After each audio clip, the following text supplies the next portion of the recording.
Isang magandang araw mga kaibigan! Narito na naman po si Shenshen TV na magbabahagi sa inyo tungkol sa kwento ng pag-ibig. Pero kung bago ka pa lamang sa aking YouTube channel, paki-like lang po ng ating video, paki-click na rin ang subscribe button at ganon din ang bell icon para lagi kayong updated sa mga paparating ko pang mga uploads. Ang ikatlong kabanata. Nakakatamad ang araw na yon para kay Sophia. Matumal kasi ang pagdating ng mga customer nila dahil malakas ang pag-ulan. Kaya upang hindi siya mabagot ng husto, ay binuksan na lamang niya ang telebisyon. Doon na lang siguro nila susubaybayan ang update sa pag-ulang iyon sa Metro Manila. Nandito na naman siya. Grabe, ang ganda ng kotse. Bagay sa kanya. Look at him. Mukha pa lang, pang-ulam na. Nilingon niya. Ang mga empleyada niyang impit na nagtitilian. Nang makita niya ang pinagkakaguluhan ng mga ito, ay napailing na lamang siya. Sa parking lot kasi, ng Jabiru ay pababa na ang kotse nito si Dennis. Habang nakaantabay naman ang isa sa mga bodyguard nito, na hawak ang isang nakabukas na payong. Ang mahal na prinsipe ay narito na naman. Sambit niya. Sobra na talaga to? Ma'am, bakit hindi pa ninyo siya sinasagot? Tanong ng isang waitress niya. Si Dennis Serrano. Si Dennis Serrano ba yon? Tanong ng isa. Bakit? Sa simpleng kadahilanan. Ayoko sa kanya. Pero ma'am, gwapo naman siya Saka, mabait at mayaman pa. Dugtong ng isa. Ano pang hinahanap ninyo? Basta hindi siya. Papasok na si Dennis doon. Ay natahimik ang kanyang empleyado. Mabagyong hapon, ganda. Nakangiting bati nito sa kanya. Tumango lang siya at ipinagpatuloy ang panonood sa telebisyon. And as usual, hindi na naman nakaramdam ang damuho na ayaw niya sa presensya nito. In fact, naupo talaga ito sa tabi niya at nakinuod din ng balita. Kumusta ang weather ng Pilipinas? Tanong nito. Masama pa rin ba? Lagi namang masama ang panahon sa Pilipinas, lalo na kapag nariyan ka sa tabi ko. Dugtong niya sa isip. Speaking o panahon, bakit nandito ka? Bumabagyo na. Ano pa? E di manliligaw? Napabuntong hininga na lamang siya. Oh well, total naman ay nababato na siya dahil sa kawalan ng customer ng araw na yon. Pwede na rin siguro niyang gawin na taga-aliw ito. Ilang araw ka na bang naliligaw sa akin, Dennis? Kumislap ang mga mata nito. And she must admit, she really liked his gorgeous gray eyes. Napaka-impressive kasi ng abuhing mga matang iyon. Madaling makita kung kailan ito natutuwa o nalulungkot. And right now, his eyes shone like that of shooting rain cloud. Pinagsawa niya ang sarili sa pagmamasid sa mga mata nito at sa gwapong mukha nito. I've been courting you for a week now. Mag-iisang linggo na. Napagtiisan niya ang kakulitan nito ng ganong katagal. Kailan mo naman ako binigyan ng chocolate and roses? Saglit na nag-isip ito. Wala akong natatandaan kapag kakunwan ay sagot nito. At umaasa kang sasagutin kita? Ni hindi mo nga alam kung ano ang basic method ng panliligaw. Masyado na kasing paso ang mga ganyang taktika sa panliligaw Katwiran nito. I want to be unique. And being unique means being myself. Kapag ka nanligaw ako sa'yo, harap-harapan, no sweet nothing through text message, no burning of phone, a phone line for useless talk, no showering of compliment, no showering of gift. It's just me and my heart. Come to think of it, he was right. At lahat ng ginagawa nito para mapansin niya ay mga bagay na hindi niya inaasahan sa isang manliligaw. Ibig sabihin, ginagawa nito ang mga bagay na hindi nakakapagpairita sa kanya No wonder patuloy lang na hinahayaan niya ito sa pangungulit. Pero bakit kung kailan dapat ay pasado na ito sa standard niya, saka naman niya hinahanap ang mga bagay na noon ay kinaiinisan niyang gawin ng mga manliligaw sa kanya. Gusto niyang magbigay ito ng chocolates and roses. Gusto niyang magpadala ito ng mga sweet nothing sa pamamagitan ng text messages. Or, why did his eyes look so perfect? Pero kung gusto mo ng mga bulaklak at chocolate, no problem. Ilang dosena bang gusto mo? Okay na sana eh. Kaya lang, lumabas na naman ang kayabangan nito sa katawan. I don't need your chocolate and roses. Akala ko ba gusto mo ng mga yon? Nagbago ng isip ko. Okay, what do you want then? Nothing. Imposibleng wala. Lahat ng babae, may mga bagay na gusto kahit na ano. Kahit na ganun pa kaliit yon.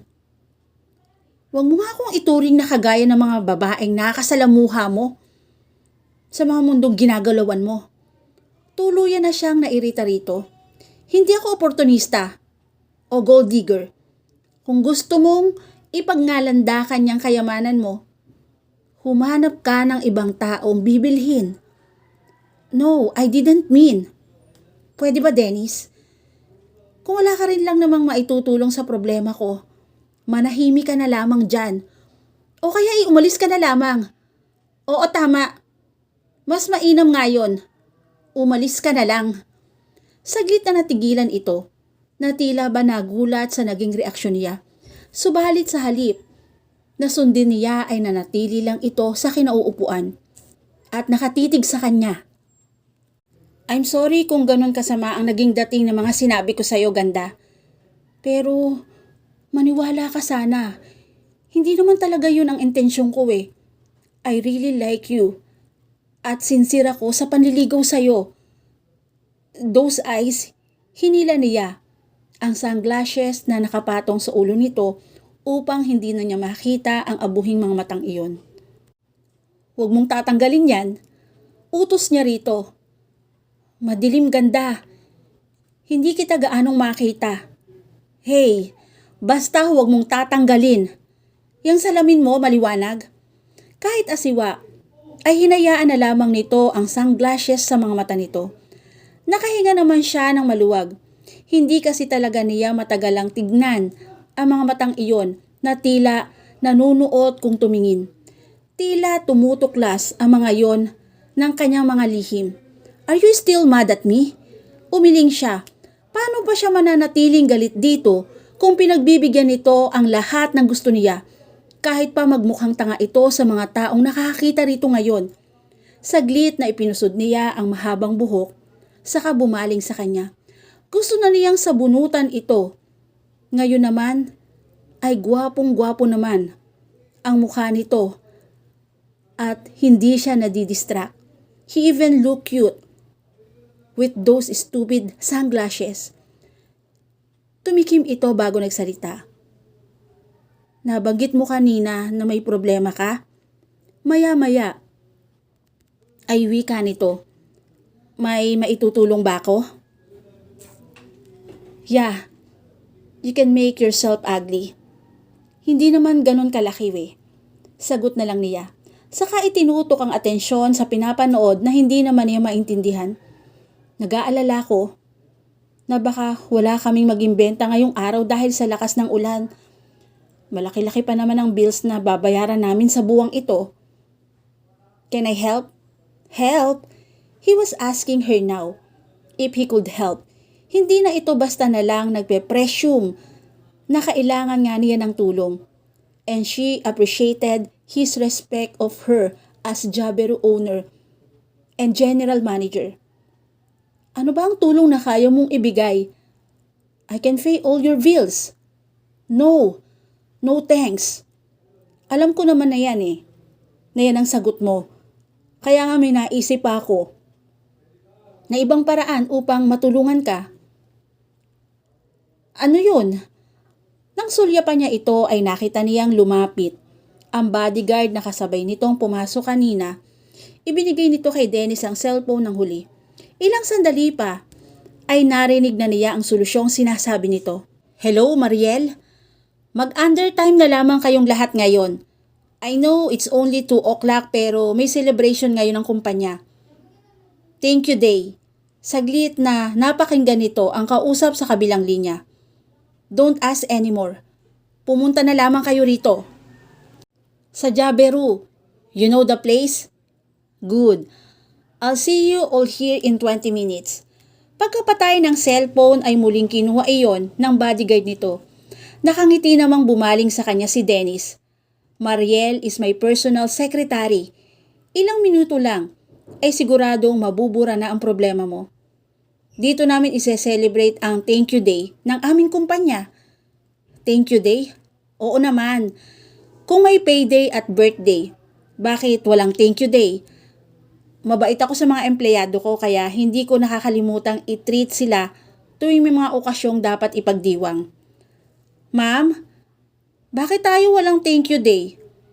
O kaya naman bonus day? Dahil hindi tayo mayaman. Nakasimangot na sagot niya sa dalawang waiter na nagtanong. Ganda. May kakaibang authority na boses ni Dennis. Natila sawayin siya nito. Huwag mo namang gawing issue sa pagitan natin ng pera. Naiilang ako. Ikaw? Naiilang sa kayamanan mo? Nagkibit balikat ito at itinutok na rin dito ang pansin sa balita sa telebisyon. Such a complicated man. Minsan ay naiinis siya rito. Minsan naman ay parang gusto niyang matuwa rito. Ibang-iba kasi ang personalidad na ipinapakita nito sa kanya sa bawat araw na nanliligaw ito. Kapag ka nakaengkwentro ito ng isang psychologist, natitiyak niyang magpepiesta yon. Dahil si Dennis ang tipo ng taong masarap pag-aralan ang personalidad. Unique nga siguro talaga ito. Ilang minuto lang ang lumipas sa isa-isa nang nagdatingan ang mga empleyado nito. Nabatid niya dahil lahat ng dumarating ay ito agad ang unang binabati. Sa loob lang ng ilang minuto ay hindi na magkanda-ugaga ang waiters at waitresses sa pag-aasikaso sa mga customer nila. And then, she saw him talk to another guy from the crowd. That was my chief accountant. Wika nito pagbalik sa pwesto nito sa harap ng bar. Siya naman ang namomroblema sa pagdatali ng gagastusin namin sa araw na ito. Ngumisi pa ito.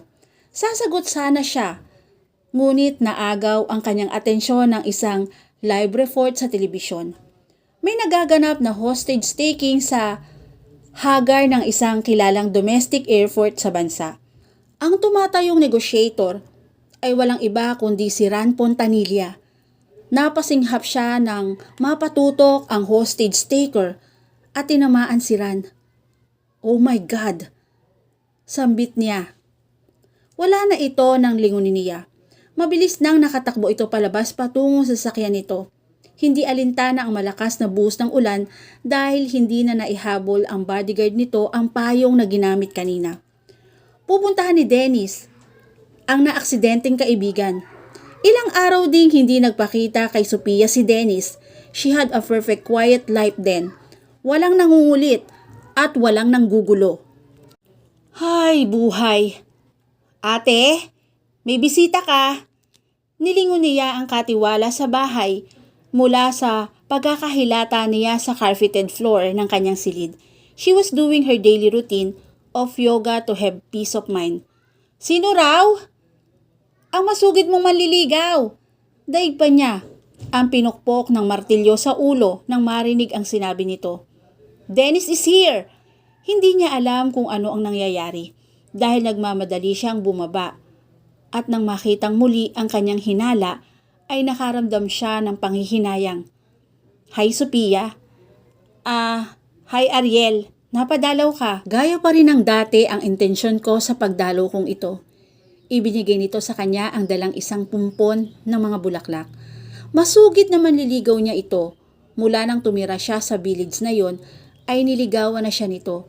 Ilang beses na rin niyang tinanggihan ito subalit patuloy pa rin ito sa walang sawang panunuyo sa kanya.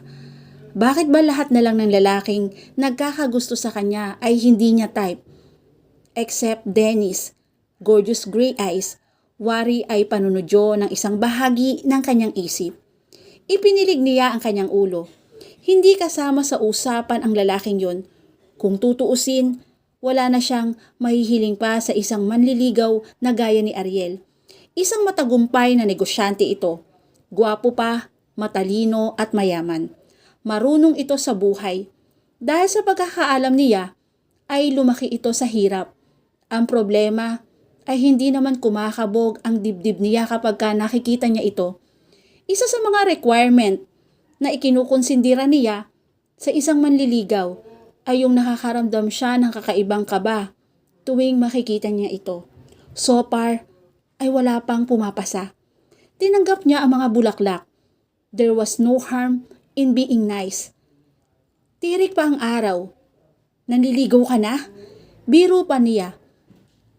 Iba nang maaga. Siya nga pala Sophia. Anniversary ng kumpanya ko mamayang gabi . Kung wala kang ibang plano, pwede bang maimbitahan ka? Ha? Hindi pwede. Sabay silang napalingon ni Ariel. Doon sa may pintuan kung saan nanggagaling ang sumagot. Nakatayo roon si Dennis. Nakakunot ang noo nito. Ang maamo at abuhing mga mata nito ay naging matalim habang pinagmamasdan ang kanyang manliligaw. Sa likuran nito ay nakaantabay ang 3 sa mga bodyguard nito. Ang 2 pa ay nakabantay sa labas ng dalang sasakyan ng mga ito. Kinabahan siya para kay Ariel. Isang utos lang kasi ni Dennis ay maaari na nitong ipabugbog ang pobreng manliligaw niya. At bakit hindi pwede? Pinatapang na lamang niya ang kanyang boses. Kung gusto kong sumama kay Ariel, sasama ako. Sa akin ka sasama. Ano? Sinabi ni Atasha na sunduin daw kita para sa engagement party nila ni 13 sa Marina ngayong hapon. Natanggap mo na bang imbitasyon, hindi ba? Ay, oo nga pala. Noong nakaarang araw pa dumating ang imbitasyong sinasabi nito. Ngayon na nga pala ang formal engagement ng dalawang magsing-irog na yon. Binalingan niya si Ariel. Ariel, pasensya ka na. Nakalimutan kong may dadaluhan akong okasyon. Ngayong hapon, hindi pwedeng hindi ako umaten dahil malapit na kaibigan ko ang babae. Totoo ba yan o natatakot ka lang sa lalaking yan? Tanong ni Ariel. Kilala mo ba kung sinong kausap mo ngayon, ha? May pagbabanta sa tinig ni Dennis. Boyfriend ka ba ni Ganda? Bumadha ang takot sa mukha ni Ariel. Kung sa bagay, dapat ngang matakot ito. Dennis was taller and looked a lot stronger than him. Bukod pa sa 5 bodyguard nito na tila anumang oras ay dudurugin na ang karibal ng amo ng mga ito. Hindi pa. Hindi pa pala . Pero kung magsalita ka, daig mo pang asawa niya. Hindi ka rin naman niya boyfriend . Katwiran ni Ariel. Sumasagot ka pa. Tuluyan ng pinitserahan ito ni Dennis. Mabilis na pinaghiwalay niya ang mga ito sa kabinalingan si Ariel. Please, sa ibang araw ka na lang bumalik. Nangangatal siya at nagkakandautal dahil sa takot. Dahil kung ano ang magawa ni Dennis at ang kanyang mga bodyguard. Inihatid pa niya ito hanggang sa ligtas itong makalayo sa kanyang bahay. Sa kaniya galit na binalikan si Dennis. Nanadat na niyang matamang tinitignan ang mga bulaklak na bigay sa kanya ni Ariel. Ang cheap naman ang manliligaw mo, sabi nito. Sa bangketa lang niya binili ang mga ito, Hinablot niya ang mga bulaklak. At least, siya marunong siyang gumalang sa pamamahay ng iba. Hindi katulad mo. Wala na ang dalang regalo. Kung makaasta ka pa, akala mo ay ikaw ang hari ng mundo. Hindi kayo bagay ng lalaking yun. Ni hindi ka nga niya magawang ipagtanggol. Hindi ko kailangan ng tagapagtanggol. Ang kailangan ko, isang taong marunong gumalang sa may-ari ng bahay. Hawakan niya ang seradura ng pinto at minwestrahan na lumabas na. Nauna nang lumabas sa mga bodyguard nito. Magandang araw at makakaalis ka na rin. Galit ka ba? Hindi! Sarkastikong wika niya. Tuwang-tuwa nga ako eh. Ganda, I'm sorry. I'm sorry din. Pero sa pagkakataong ito, you have gone too far. Hindi mo na ako iginalang sa sarili kong pamamahay. Kung ang napakasimpleng bagay na yon ay hindi mo pa magawa, wala ka ng pag-asa. Mr. Dennis Serrano, please, just go. Ilang segundong nakatayo lang ito roon at tila tinatansya ang galit niya. She hated him when he was doing that. Hindi kasi niya ma-resist ang karisma ng abuhing mga mata nito. Tumingin siya sa kisame at tinapik-tapik ang paa sa simento. Senyal ng pagkainip niya sa pag-alis nito. I be offended you and I'm deeply sorry, wika nito. Punong-puno na ng pagsuko at pagsisisi ang kanina lamang ay maotoridad na tinig nito. Ang totoo, gusto lang naman kitang subukan eh kung hanggang saan ang itatagal ng manliligaw mong yon. Hindi ko naman akalain na espesyal pala ang nararamdaman mo para sa kanya. Dennis, wala akong nararamdaman kay Ariel. Pero kung papipiliin ako sa inyong dalawa ngayon, siya ang pipiliin ko. Ha? Bakit? Dahil iginagalang niya ako. Gusto na niyang sigawan ito at marunong siyang manligaw ng tama.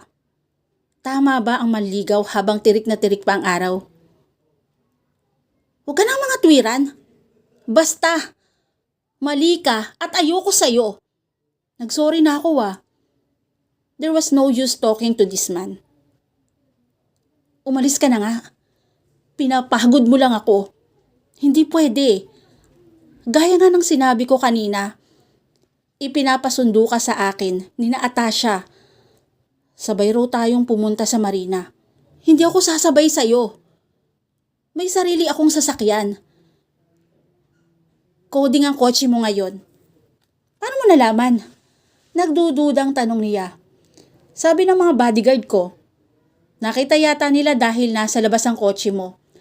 Sa labas nga lang pala ng bakuran niya nakaparada ang kotse. Magta-taxi na lamang ako. Mahirap kumuha ng taxi rito sa lugar ninyo. Malayo sa daanan ng sasakyan. I think of something. Bumuntong hininga ito. Nabuwisit siya. Ipinapakita pa sa kanya ng empaktong ito na napapagod na rin ito sa pakikipagtalo sa kanya. Sige, mag-isip ka. Pero habang ginagawa mo yon, pwede bang isabay mo na ang pagbibihis? Malilate na kasi talaga tayo. Gustuhin man niyang humirit pa ay hindi na niya magawa. Totoo naman kasi ang sinasabi nito na malilate sila. Kabilin-bilinan pa naman ni Atasha nang ibigay nito sa kanyang imbitasyon sa engagement party nito na huwag siyang magpapahuli. Ipakuha mo na lamang ako ng taxi sa isa sa mga bodyguard mo. Tamad na mga yan. Ano? At dito na po natatapos ang chapter 3 ng aking kwento. Muli po, samahan niyo po akong muli sa susunod pang kabanata and thank you for watching and God bless all.